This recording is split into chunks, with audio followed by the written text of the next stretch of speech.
Supreme Magus, Chapter 6. A New Beginning. He is alive! I did it! I managed to save your boy's life.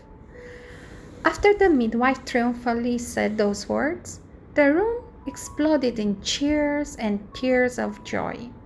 The people in the room were hugging each other. Meanwhile, Derek lay limp in the midwife's arm, looking left and right, trying to determine how bad was his current situation. Well, what do we have here? The bedridden woman is clearly this body's mother. She definitely needs a bath. After delivery, the sheets were stained with blood and urine and feces. The crying, rough-looking man should be the father. I wonder if he's crying for my sake or just because he was afraid of losing his wife. I bet the second one. Then I have a bigger brother and a sister. This is bad. Suddenly, another woman entered the bedroom, bringing with her a little boy and a girl that raced to the bedridden woman. Oh, damn it. This is even worse than I thought. So far, I have only two possible choices. Option 1. Grow into this large family, fighting every day for the few available resources. Malnourishment is most definitely a given. Then, when I am old enough, starting to work with the father and brothers, getting married, having children, etc. Option 2. Wait until I am tall enough to grab sharp objects, put me out of my misery, and take another spin hoping for a better outcome? I think I'll go with option number 2. Meanwhile, the room was silent. The midwife had already finished cleaning the newborn, wrapped him up in a clean cloth. During all this time, Derek neither moved or cried. Nana, what's wrong with the baby? Why he is not crying? It never happened before. The mother was worried and, ignoring the pain, was trying to get up. Shush, child, and don't you dare move. I still have to heal you. The midwife's tone did not leave space for a reply.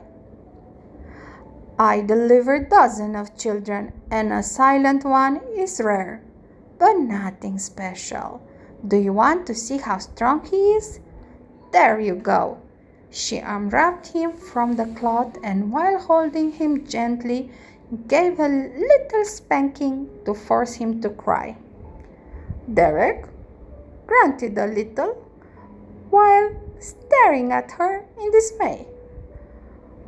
Want to play rough, old hag? He thought. Fine.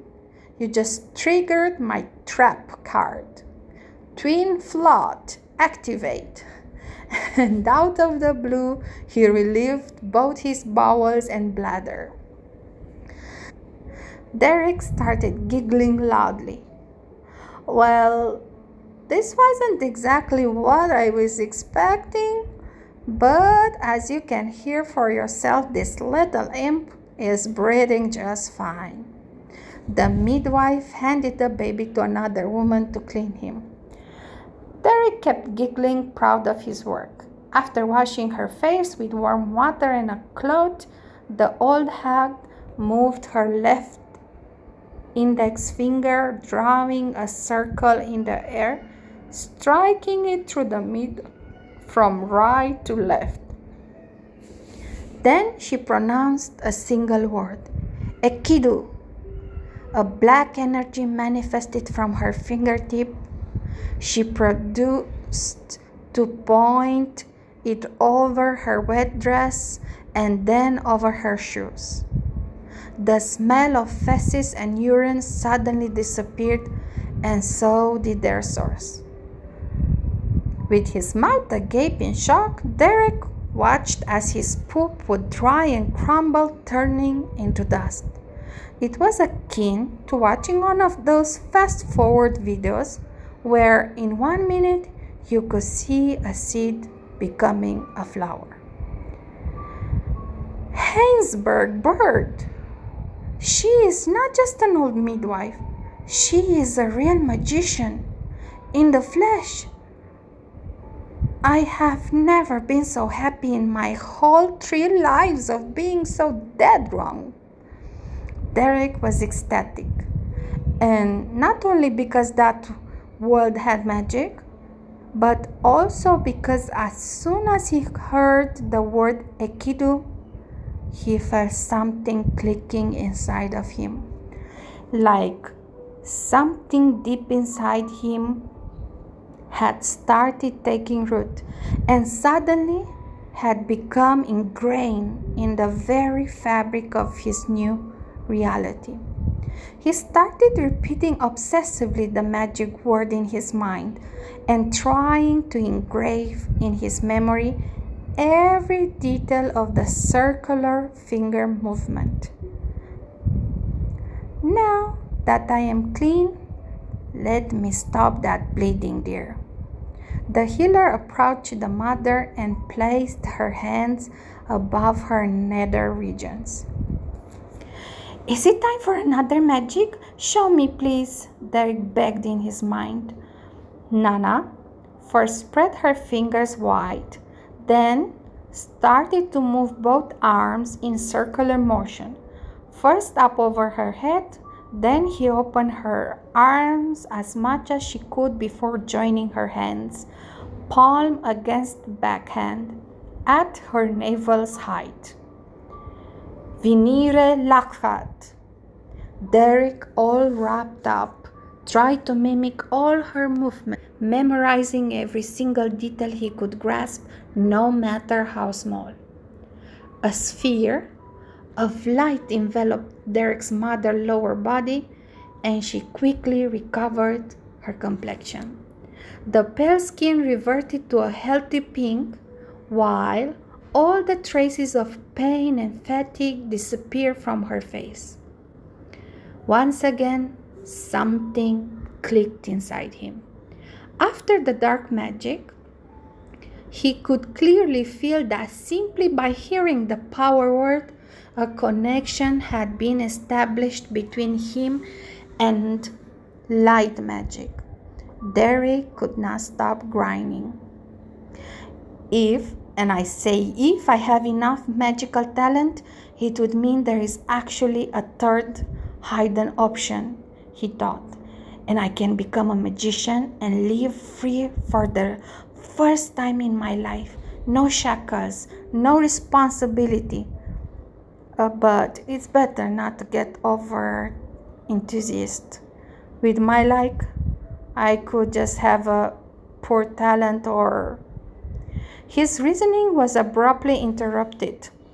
The woman had held him until that moment. The woman that had held him until that moment was handing him to his mother. Nana, are you sure he is all right? He has yet to cry and giggle or not. He is too quiet.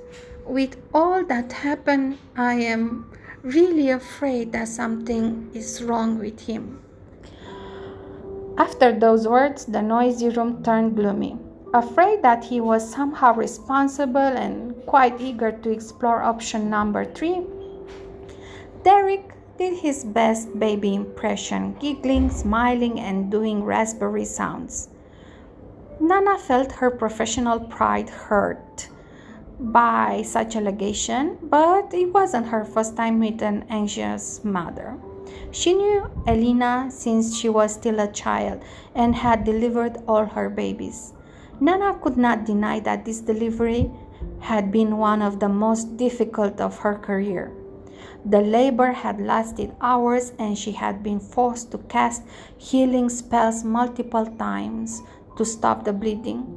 When she finally could see the baby's head, she knew something was wrong.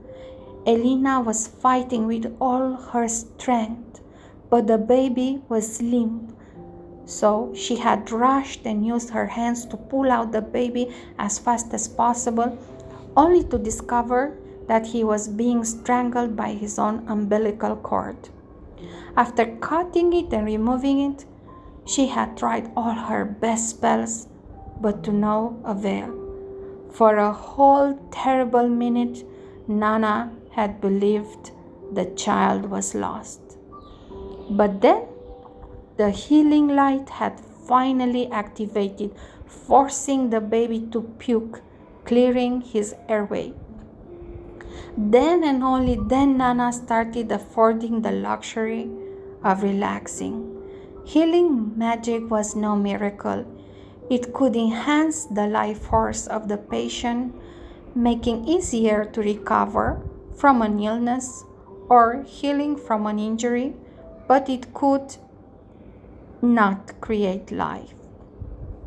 Nana was sensitive, so she understood that Elena didn't need a lesson about magic just to be reassured about her child's health. Worry not, my child. I can prove it to you that all is well.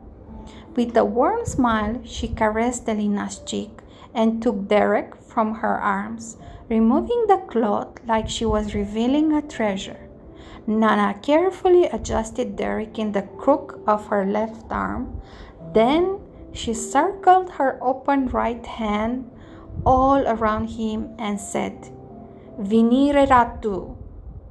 A small wisp of light came out of her palm, dancing around the baby before penetrating his chest. The light spread from head to toe, making him emit a dim light. See, if there was even a scratch on his body, my injury detecting spell would leave that area bleak. Your little son is fine. The energy flowing through his body was making Derek feel empowered. In his old life, he had felt like that only few times. When he got his degree, when he finally abandoned his parents' house, when he beat up the bullies. But all those times it had been a fleeting emotion, lasting few seconds at best. Now it was different. It wasn't just adrenaline. Real magic, real power was coursing through every fiber of his being, making him feel invincible. So when the spell started fading off, he could not accept that. No, come back to me. Give me my power back, Derek screamed inwardly. He focused on the last strands of energy, willing it for them to stay. He could not cast the spell on his own, but he could still feel the lingering power and starting feeding it with its own. Derek's light stopped dimming and instead grew stronger and stronger. Nana was dumbfounded. She had never seen anything like that before. That was not how the spell was supposed to work. Derek wanted it to last forever, but a second later he fell asleep due to the mana exhaustion, and the light disappeared quickly. Nana wrapped up the baby again and returned him to his mother's embrace. Nana, what was that? Elena asked, full of wonder. The old healer had no idea how to answer.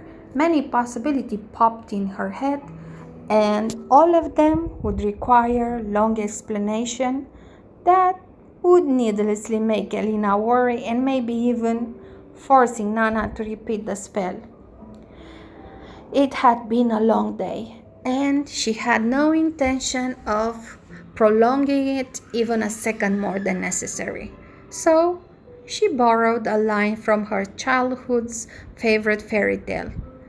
My child, I think the newborn baby may be blessed by the light.